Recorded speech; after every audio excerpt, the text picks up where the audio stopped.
নমস্কার বন্ধুরা, মিতা রান্নাঘরে আজকে একটা সবজি করব। এই যে এইটা কিন্তু কোয়াশ বলে, এইটা কিন্তু পেঁপের মতো খেতে। এই যে দেখুন, এইটা আমি রান্না করব কিভাবে আপনারা দেখতে থাকুন।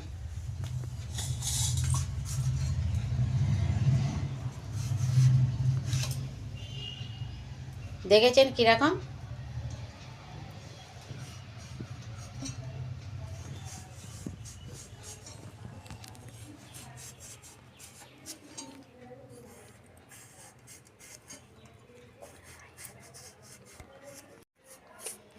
এইভাবে খোসাটাকে আপনারা ছাইড়ে নেবেন।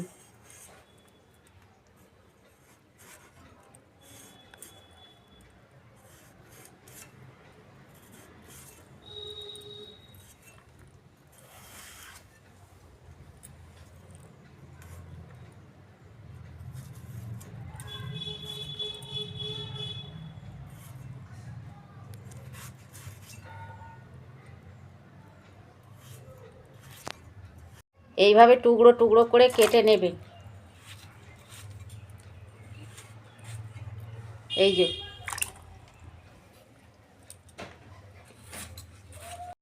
আমি পুরোটা কেটে নিই, তারপর আপনাদের দেখাচ্ছি। এই দেখুন বন্ধুরা, আমি কোয়াশটা সব কেটে নিয়েছি। এই দেখুন, দুটো কোয়াশ কেটে নিয়েছি। এতে একটাই যে আলু দেবো আমি।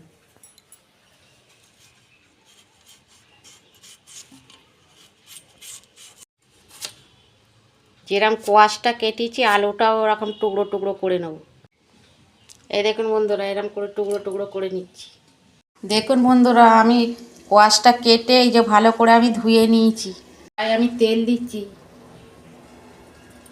এই যে একটা শুকনো লঙ্কা দিচ্ছি,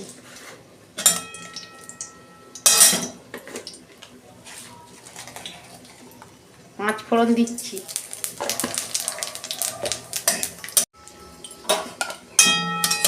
এই যে আদা কাঁচা লঙ্কাটা আমি বেটে রেখেছিলাম দিয়ে দিচ্ছি।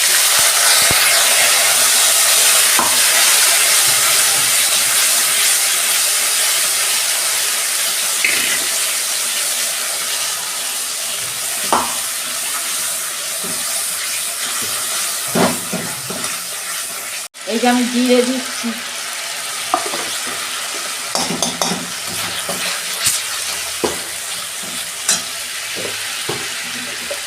ধনে দিচ্ছি অল্প,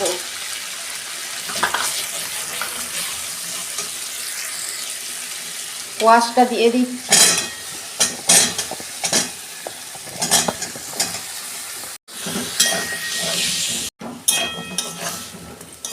এটা পেঁপের মতন তো রুটি, লুচি, রুটি, পরোটা সবের সঙ্গে খেতে ভালো লাগবে। ভাত। আমি অল্প কাশ্মীরি লঙ্কা গুঁড়ো দিচ্ছি, এটা নিরামিষ রান্না তো।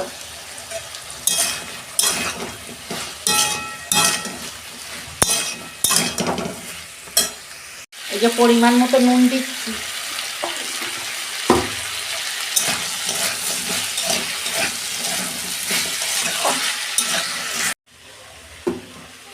গ্যাসের ফ্লেমটা আস্তে করে 2 মিনিট ঢাকা দিচ্ছি। দেখুন বন্ধুরা, ঢাকনা খুলছি।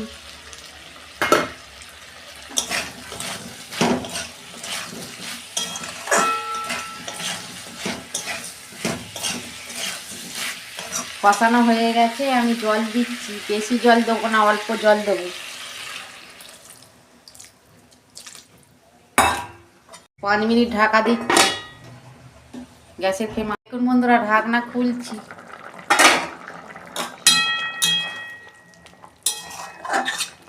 দেখুন কত সুন্দর তেল ছেড়ে গেছে একদম, আর অল্প একটু হবে। এই যে আমি চিনি দিয়ে দিচ্ছি। নিরামিষ তরকারি তো, এটা পেঁপের মতো, সেই জন্য আমি চিনি দিচ্ছি। আর 5 মিনিট ঢাকা দেবো। এই যে ঢাকনা খুলছি।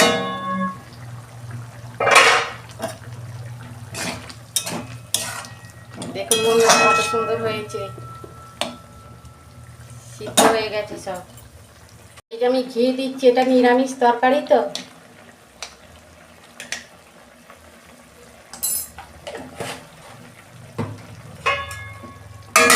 একদম আস্তে করে ঢেলে ফেলছি আমি।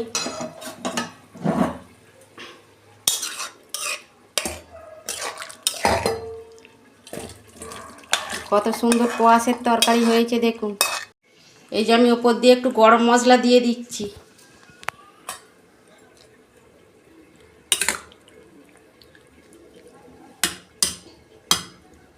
এইরকম রেসিপি আপনারা একবার হলেও বাড়িতে করবেন। এরকম কোয়াশের তরকারি খেতে কিন্তু খুব টেস্টি হয়।